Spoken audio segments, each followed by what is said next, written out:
It may have been the greatest army of all time, conquering and controlling an empire that stretched across the ancient Western world. It was ruthless, disciplined, and feared by all, not just by its enemies, who died in their millions, but by its own emperors, who often paid the price of the army's wrath. And yet, these soldiers were builders as well as destroyers, helping to spread a culture that became the bedrock of Western civilization. What was it that made this army so dominant? How was it able to rule and reshape the classical world? And why did it eventually fall? This is the story of the Roman war machine.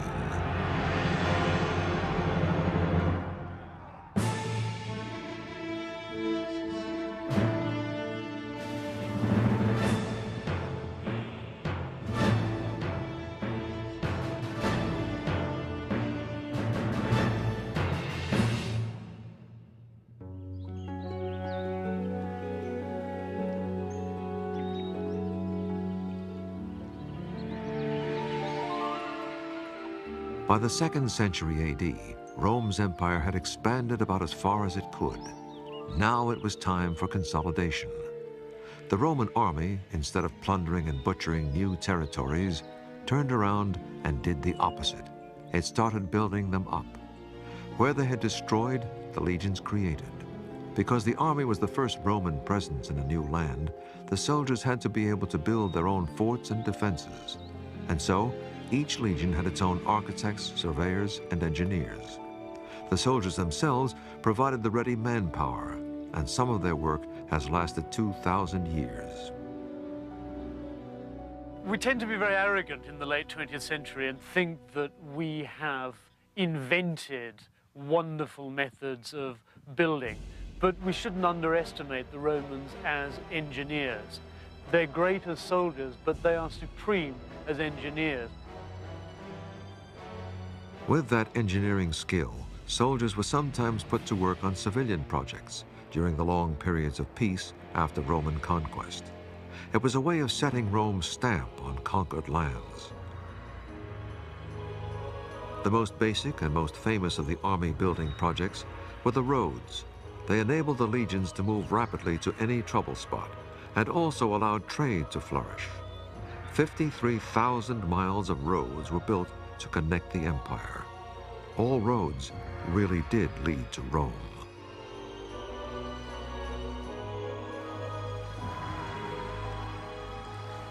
Some building projects were breathtaking. For example, the Pont du Gard in southern France. It's one of the highest bridges in the Roman world, standing 160 feet high, and was part of an aqueduct that carried water to the city of Nîmes. The engineering is precise. The aqueduct slopes so gently that over its 30-mile journey, it falls just 30 feet from start to finish. The bridge was built around 50 AD. By then, the Romans already knew how to build something this big without even using mortar. The lower part of the bridge is built with these big stone blocks. Some of them weigh 6 tons, which is really impressive. And in this case, I mean, if you use big stone blocks like that, you don't necessarily need mortar, because if the stones are perfectly cut, they're heavy enough.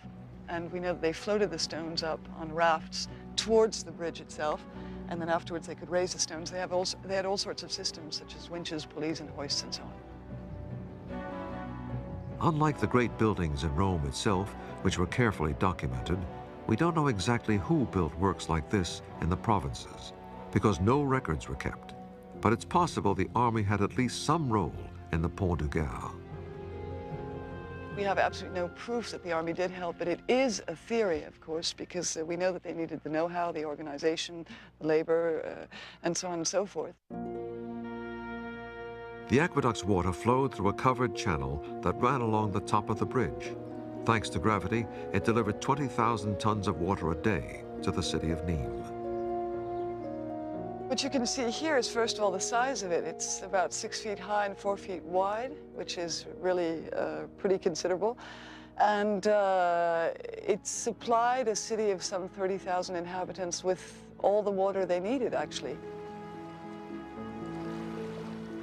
Apart from the obvious benefits such works brought to the empire, Using the soldiers as builders had other payoffs. First, it let the emperor sleep a little better at night because an army that's busy working has less time to plan political overthrows. The modern army has a great program of tank washing and tank maintenance just to keep the troops occupied. The Roman army solved that problem of keeping your troops occupied by turning them into builders. Building was one of the least favored activities for soldiers, especially the heavy work of stone cutting, and there were even mutinies by units who felt they were overworked. Every common soldier's dream was to get out of this kind of work by being designated as immunis, literally a soldier immune from the worst jobs because of his skills.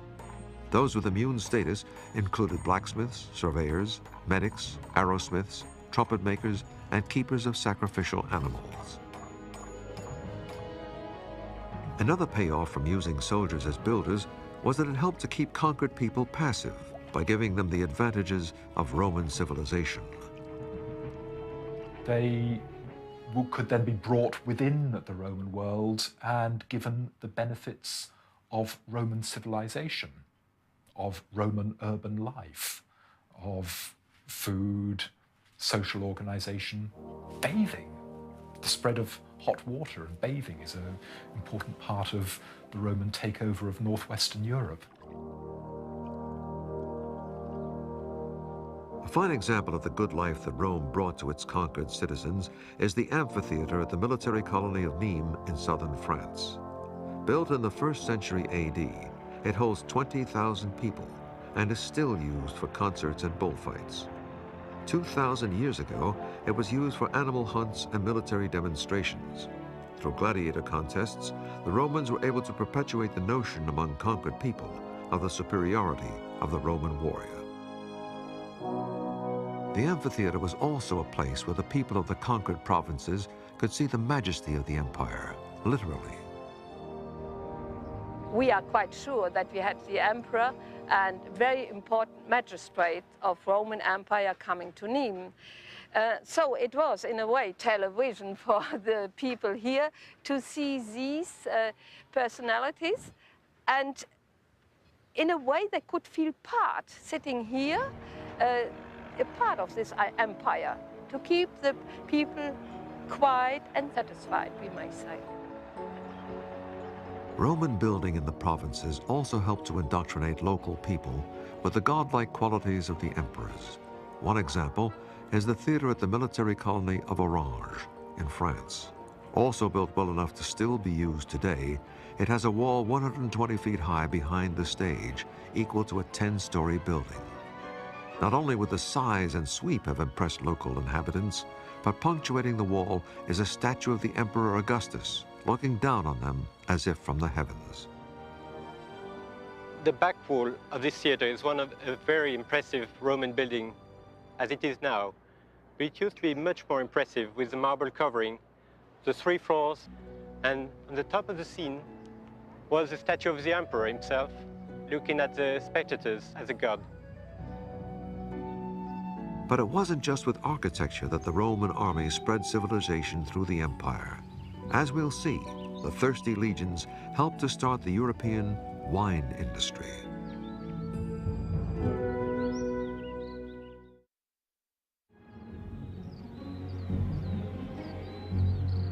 Whenever one raises a glass of French or German wine, there's an unconscious toast to the Roman army, because it was the soldiers who made some of the first plantings of vines in many of the great wine-growing regions of Europe. As they conquered new territories, the vine went with them. The Romans did bring vines to France, and the Roman army was part of that process, as they were instrumental in bringing other crops and other aspects of Roman culture into Western Europe. It's not surprising the army planted vines, because each Roman soldier was given an allowance of 2 pints of wine a day. It's quite true that the Romans couldn't live without wines. It was part of their culture, it was part of their civilization. And being abroad, if I may say so, they came over here, the very first thing they wanted to do is to make sure that they could get their favorite elixir over here. as it was certainly quite a problem to bring it in those old potteries. Before the Roman invasion, wine in France was so rare and so prized that the natives of France, the Gauls, paid Italian merchants the price of one slave for one large container, an amphora of wine. Until the Romans, winemaking in France was probably restricted to the area around the Greek colony of Marseille in the south. As Rome began to conquer France, soldiers and civilians began planting vines as they went, including the Rhone Valley, Burgundy, the Loire Valley, and Champagne, and also the Rhine and Moselle valleys in Germany.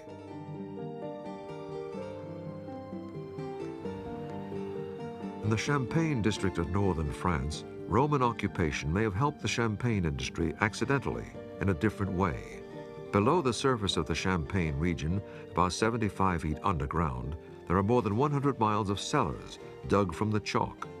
It's believed that some of these cellars may have begun as quarries in the 1st or 2nd century AD to provide chalk for building blocks. Today, these underground chalk quarries serve as cellars for Champagne's 800 million bottles.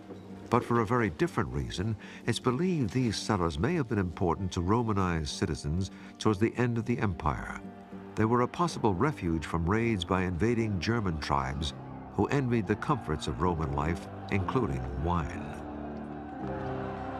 There's no doubt that barbarians wanted to share in Roman luxuries. There are plenty of Roman luxuries that you find in Germanic barbarian areas even before the invasions take place. They like to get hold of them through trade or gift or whatever. The cellars may also have been used as a refuge in more modern times. During both world wars, there was fierce fighting in the Champagne district, and civilians used the cellars for temporary safety. When the bombing started, people were very soon coming here in the cellars, and we have found a lot of furnitures here, some forks and knives and bottles and plates, everything, and we think that they were just living here for a couple of days, perhaps, just waiting for the end of the bombing. Even today, European defense chiefs apparently have their eye on using the Roman cellars again, if necessary. I've been showing around cellars, a senior officer from NATO, and after the visit with a twinkle in the eye, he said, "Christian, it's certainly the place I'd like to spend the Third World War conflict." Although the Roman army helped spread civilization as a way of keeping the peace in the conquered provinces, it was never afraid to use the stick as well as the carrot if the provincials got out of line. What should never be forgotten is that this peace was actually maintained by the threat of armed force. And within those lands, society as a whole was still pretty violent. It was still a slave-owning society. People were very frequently physically brutalized. Rome spread its distinct form of civilization throughout its empire, and yet the process carried within it the seeds of the empire's destruction. The civilized empire became a magnet to barbarian tribes living outside the empire who wanted a share of the Roman lifestyle. Rome almost flaunted its wealth at the barbarians by having many of its forts and colonies right on the borders of the empire, in full view of the barbarians. The soldiers are the only sector of society who have pay, and their pay is being spent in that area.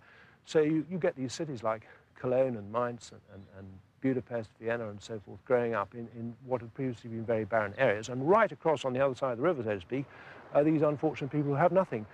And this makes a magnet for them. Wonderful network of roads, so the barbarians who invade, they go across the river and there's a milestone saying, you know, Rome 600 miles this way. I mean, yeah, that things are made so much easier as well as more attractive for them. One of the first major signs of trouble came in the 170s AD, when Germanic tribes invaded Italy. They said they were forced to invade because of turf wars with other barbarian tribes. Roman writers comment, among the bodies of the dead there were women and children, and the tribe said, look, please take us into the empire. We are being put under terrible pressure by the tribes from the interior, and we want land. Some of them were accepted to start with, but then it just became too much of a problem. The number of barbarian raids steadily increased throughout the 200s AD. Rome's borders were simply not as secure as they had been in earlier times. And a major reason could be found in the east. A revitalized Persian Empire began retaliating to centuries of Roman raids and pushed into Roman territory. In the year 260 AD, the Persians even captured the Roman Emperor Valerian on their own territory and kept him prisoner for life. It's the Persian attacks on the eastern frontier that act, as it were, like the first domino in a series.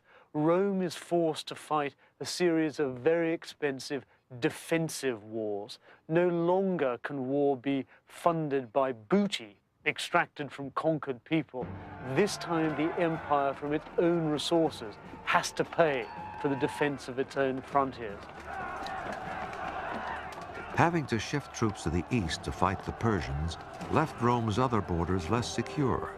There were constant raids, especially from German tribes, who in one battle killed the Roman Emperor Decius in the year 251.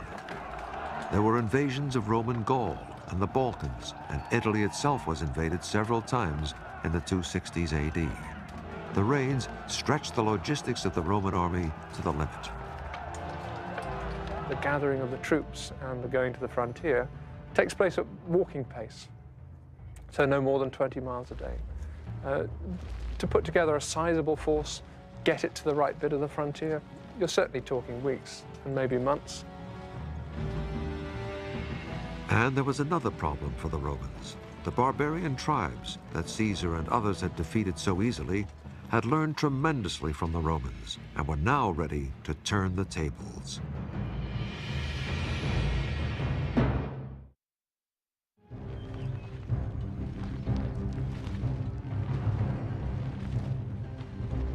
When Rome was building its empire, its ruthless and disciplined army was almost unbeatable against the often disorganized barbarian enemies.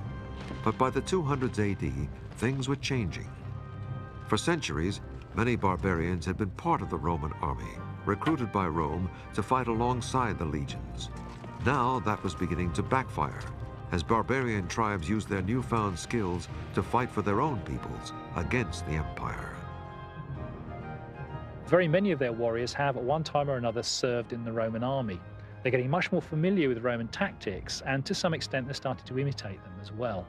Therefore, it's a much more difficult task for the Romans to cope with. But the threats were not just external. The Roman legions, now under great pressure, turned to fighting with each other throughout the 200s AD, each wanting to put its own candidate on the emperor's throne. The infighting was so great that more than 30 different emperors were proclaimed in a period of 50 years.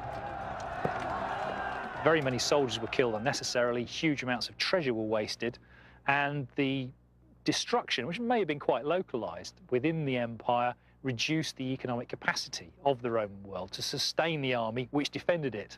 So in a way, the army, to some extent, cut its own throat. The Roman fort at Salzburg in Germany was just one of the many that fell into enemy hands during the 200s, as barbarian tribes swept across the border. The whole nature of the Roman military strategy was changing. In the early days of the empire, the army had been on the attack, conquering new territory and paying for its wars with captured treasure. But now the empire and its army were hunkering down defensively. Even women and children were called on at times to help the army defend a town from attack, and many cities began building walls to try to keep the invaders out. So it's no surprise, by the 270s, a Roman emperor actually gives the word Rome has got to have an enormous city wall, such as it hadn't had for 600 years.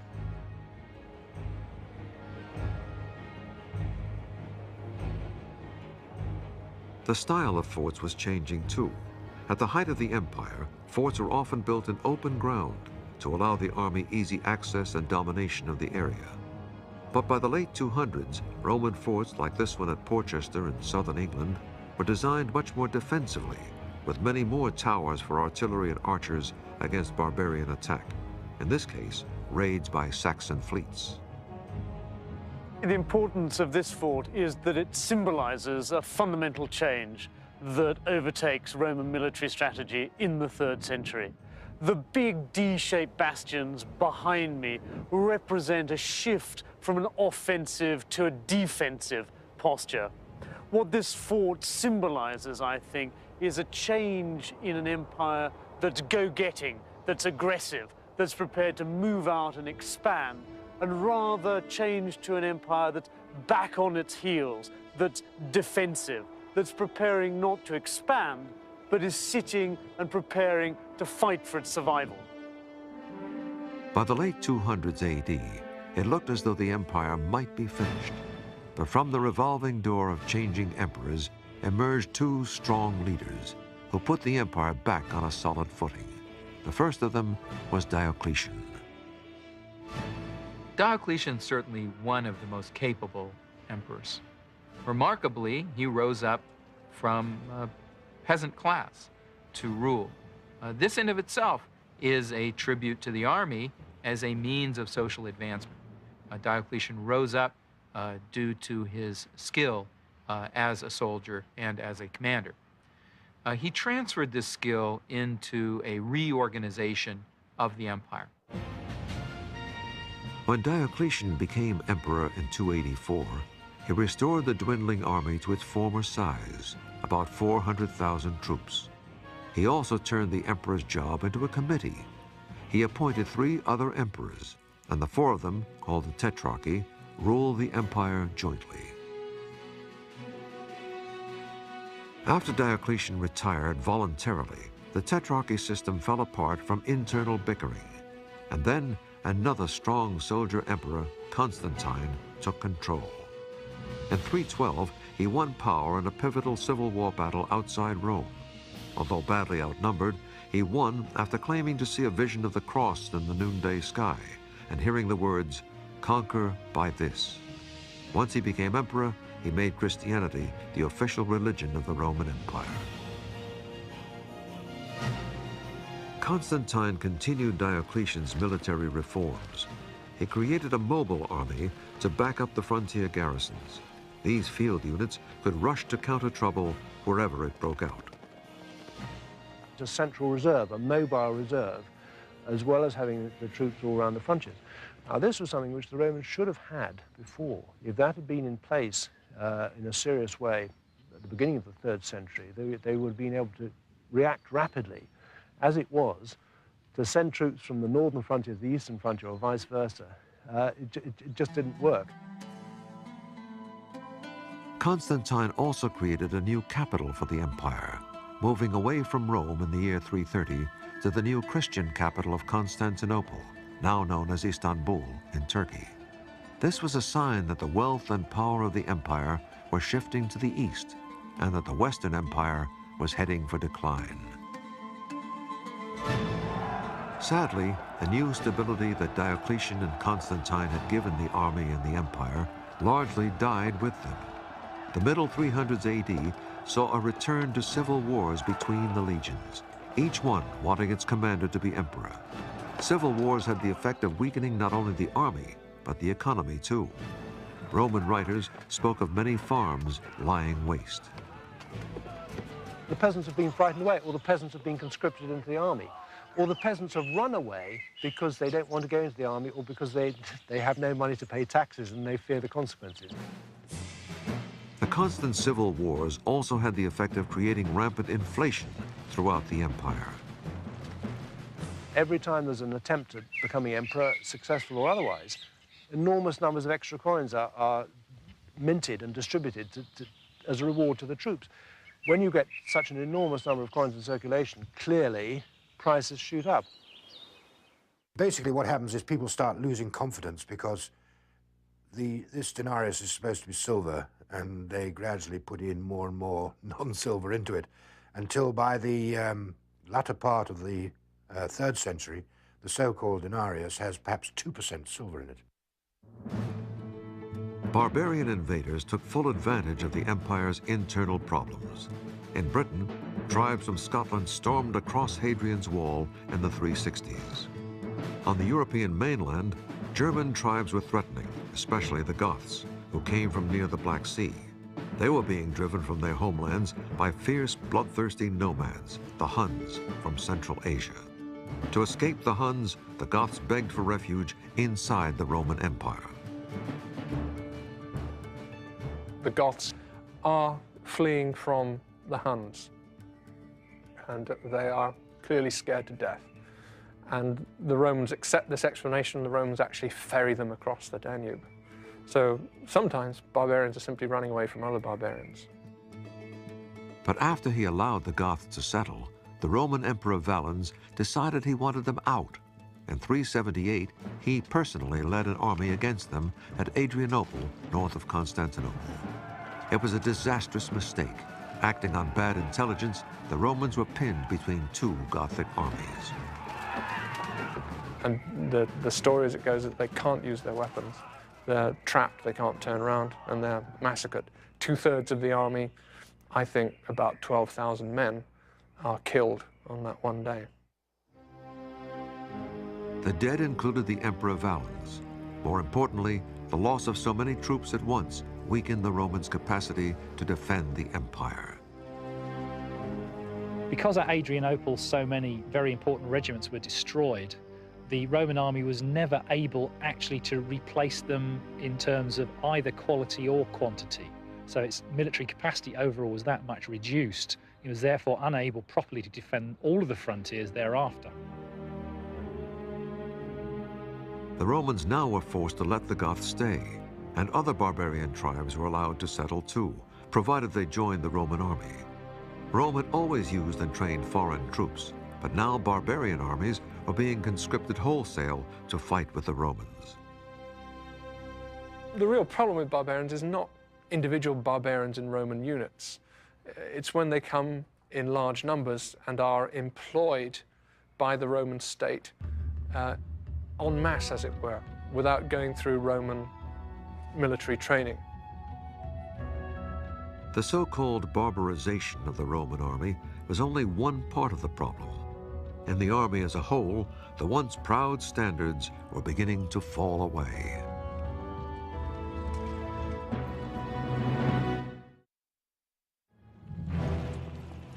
Making war costs money. That's true today, and it was true for the Roman army. As the Roman Empire's economy weakened under the weight of invasions and civil wars, some sections of the Roman army could no longer afford to train and equip their soldiers as well as before. Armor and weapons, for example, the classic Roman helmet, were no longer standard. They didn't have the technology, because technology means money, and money was short. So they just used what they could. And with this sort of thing, you just hammer out two halves like an Easter egg and then put them together with this. So basically, although you're trying to keep to a standard of design, the actual technical ability of them produced this. In some cases, the Roman armor of earlier times, like chain mail or segmented armor, gave way to cruder examples. The links of mail are difficult to produce. They were mostly riveted. So we got to this sort of period where these blokes were finding alternatives to mail and the plate. So stamping out or cutting out small links and basically sewing them together with leather will produce something that's basically stab-proof and hack-proof for a limited military engagement. Archaeological evidence found in the frontier forts suggests a decline in standards. It doesn't matter whether it's the quality of the currency, the jewelry, the armor, the style of the buildings. It's all becomes rougher and cheaper as the centuries wear on. It's no great surprise, I don't think, but it's just reflecting really what is happening in Rome. As the Western Empire began to slide, recruitment for the army became much more difficult. The minimum height requirement was lowered from 5'8" to 5'5". But service, once considered an honor, was now often avoided at almost any cost.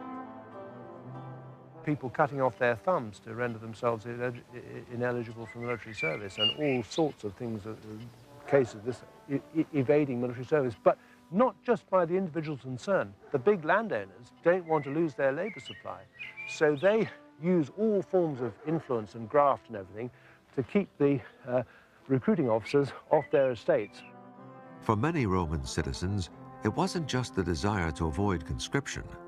There was a feeling that they might be better off if the barbarians did take control. There was a general disaffection and an unwillingness of people to serve in the army, and frankly, less and less interest in the survival of the Western Empire. People were often quite happy to live under the rule of a Germanic prince because he was perhaps more capable of defending them, and also the taxes were probably lower. So the empire consequently fell apart. The Western Empire was declining the fastest, and in the year 395, the unofficial split between East and West became official, with the West and the wealthier East ruled by separate emperors. This move hastened the decline of the West by lowering its ability to defend itself. In the late 390s, the Eastern Emperor effectively managed to steal a large number of the Western Army's best regiments to replace many of those, I guess, that were lost at Adrianople. And this left the West really very vulnerable thereafter. Also in 395, the Goths living inside the empire revolted under their leader Alaric. They raided Greece, then moved north and raided northern Italy. About the same time, other Germanic invaders, including the Vandals, poured across the Rhine, sacking the city of Trier and sweeping into Gaul. In 410, Alaric and his Goths sacked Rome, something that hadn't happened for 800 years. It was an omen for the West. The Goths then left Italy and created their own kingdom in southern France. Other Germanic tribes took over large parts of Spain, and the Vandals captured North Africa, including Carthage. Britain was surrendered in the year 410, with the emperor telling Britons they'd have to defend themselves. By the mid-400s, the Western Empire was on the verge of collapse. The Western Roman army, disunited, outnumbered, and underfinanced, had no real chance of holding off the threat, especially as they had helped train the invaders in the past by recruiting them into the Roman army. And these people come over, serve under Roman orders, but then very often they take off back again. And therefore they've learned a lot, not only about techniques and so on, but I mean actual military intelligence.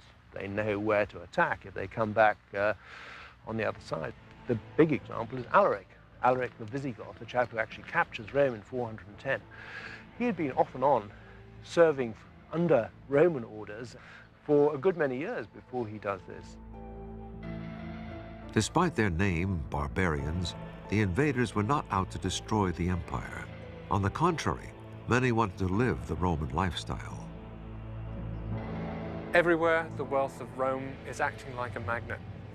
And the barbarian groups across the frontier are organizing themselves to start preying on that wealth. The Roman Empire has created a rich territory, and the barbarians, like the mafia in the 1920s and 30s, are organizing to exploit it.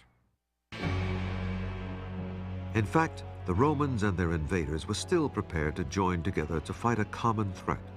In the mid-400s, that threat was Attila the Hun. The Huns had already created their own empire in Germany and began making raids into both Roman empires, East and West. The roads are truly ferocious. They go all the way from the gates of Constantinople, Istanbul, as now as the gates of Paris, east to west, and also to Milan in northern Italy. The Huns' policy was to destroy all in their wake. The Chinese had built their Great Wall to keep them out. The Huns were brilliant horsemen who could fire long-distance arrows while at full gallop. To slow the Huns' advance, the Romans had to rely on other barbarian warriors already within the empire. In 451, on the fields of the Champagne district, Attila's army was met by a so-called Roman army, made up of Romans, Burgundians, Franks, and Goths, who fought Attila to a standstill. The 5th century is actually about one group of barbarians fighting another group. Sometimes we call them Romans, sometimes we call them Goths and Vandals. In a sense, we lose sight of a force that can be clearly labeled Roman. So to talk about the defeat of the Roman army, in a sense, is to make this process more clear-cut than it actually was. Attila then raided Italy, but was bribed to leave. And after he died in 453, the Huns lost their unity and were overthrown by their own subjects in Germany. The Western Roman Empire suffered much the same fate. Throughout the 400s, it had been turning into a mosaic of German kingdoms, and Italy itself became the final domino to fall. In 476, the last Western Roman emperor, Romulus Augustus, was forced by the Goths to abdicate. The Western Empire was gone, but the Roman army and its influence were not.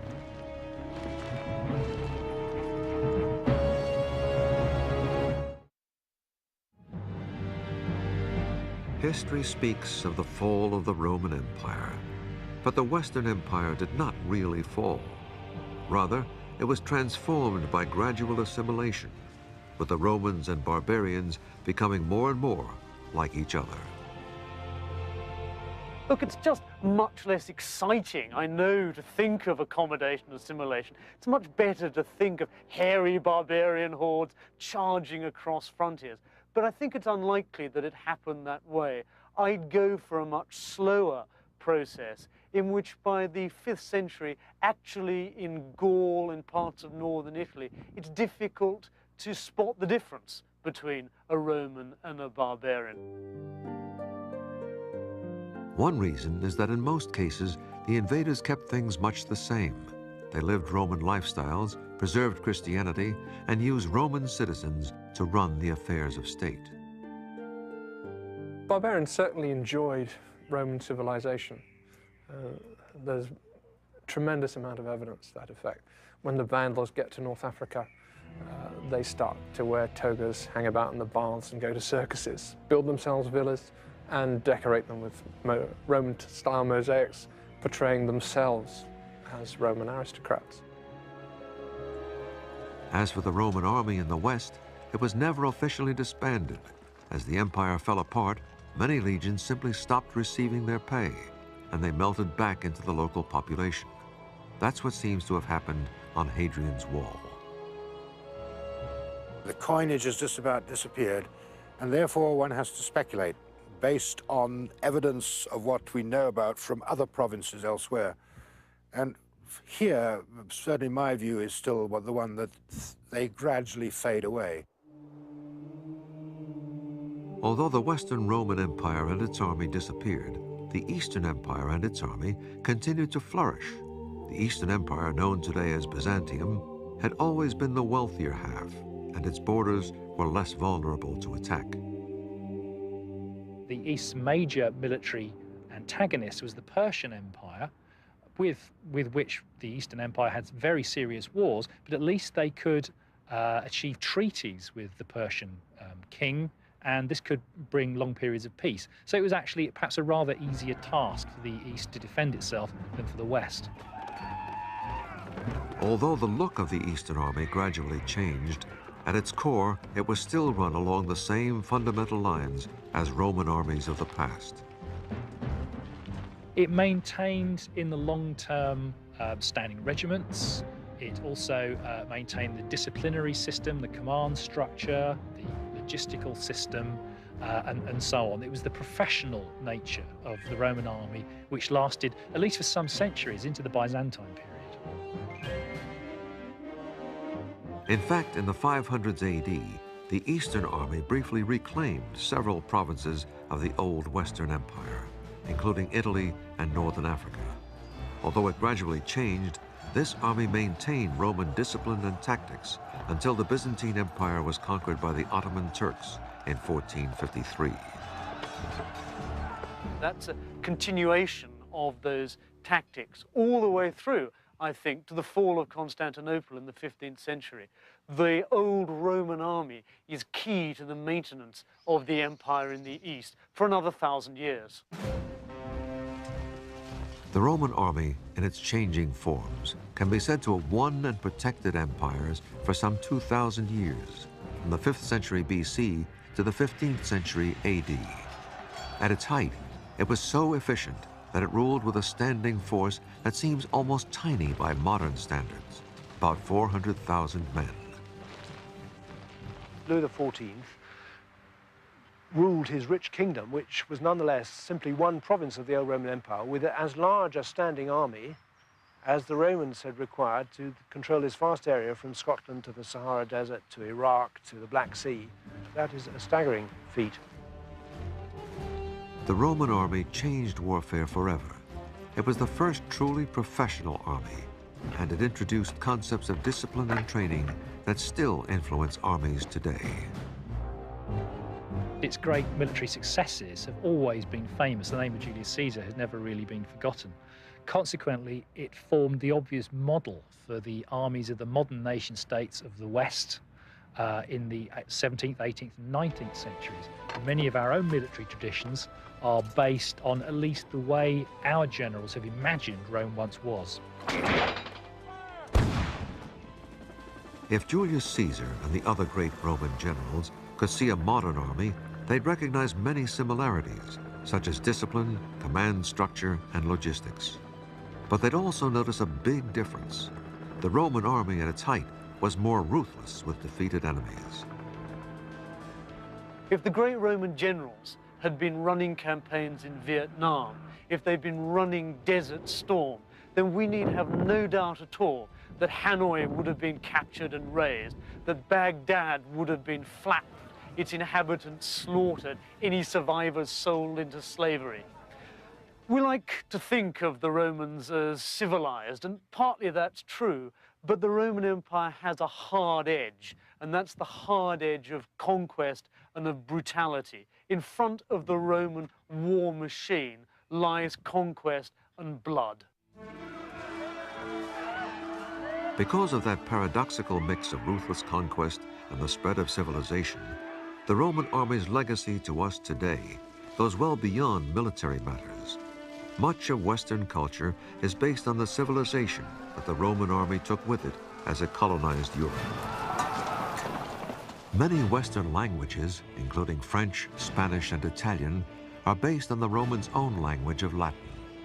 Also, Western architecture, coinage, art, and law, indeed so much of our modern life, can be traced to the spread of the Roman Empire. And that empire was the creation of the Roman army. There would not have been an empire without it.